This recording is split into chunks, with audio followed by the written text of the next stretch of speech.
পিতা ও পুত্রের বর্তমান বয়সের সমষ্টি ৬০ বছর।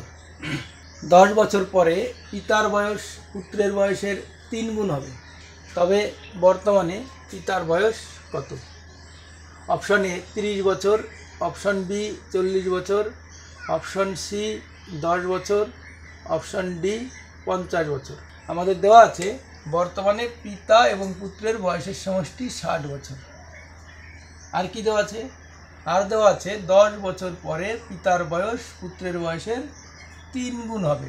তাহলে বলতে পারি ১০ বছর পরে পুত্রের বয়স ১ বছর হলে পিতার বয়স হবে ৩ বছর। তাহলে এক্ষেত্রে পিতা পুত্রের বয়সের সমষ্টি ৩ আর ১ ৪ বছর। আমাদের পিতা পুত্রের বর্তমান বয়সের সমষ্টি দেওয়া আছে ৬০ বছর।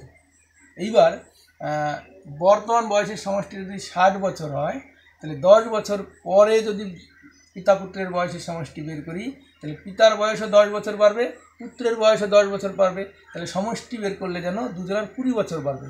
তাহলে বর্তমানে দেওয়া আছে ৬০ বছর, তাহলে ১০ বছর পরে এদের বয়সের সমষ্টি কত হবে? ৬০ প্লাস 20, তার মানে কত হবে? ৮০ বছর। অর্থাৎ বলতে পারি ১০ বছর পরে পিতা এবং পুত্রের বয়সের সমষ্টি হচ্ছে ৮০ বছর। আমাদের ছিল কত? ৪। তাহলে ৪ থেকে ৮০, এইটা যেন কত দিয়ে গুণ হয়েছে? 20 দিয়ে। তাহলে এদের সবাইকে 20 দিয়ে গুণ করবো। ৩ 20 60, 20 20। তার মানে আমরা কি বলবো? ১০ বছর পরে পিতার বয়স হচ্ছে ৬০ বছর এবং ১০ বছর পরে পুত্রের বয়স হচ্ছে 20 বছর। আমরা যদি বর্তমানটা বের করি, তাহলে ১০ বছর পরে পিতার বয়স ৬০ বছর, তাহলে বর্তমানে পিতার বয়স হবে ১০ বছর কম, তার মানে ৫০ বছর। এবং ১০ বছর পরে পুত্রের বয়স হচ্ছে 20 বছর, তাহলে বর্তমানে পুত্রের বয়স বের করলে ১০ বছর কম হবে, তাহলে 20 থেকে ১০ বিয়োগ করলে হবে ১০ বছর। তার মানে বলবো বর্তমানে পিতার বয়স ৫০ বছর এবং পুত্রের বয়স ১০ বছর।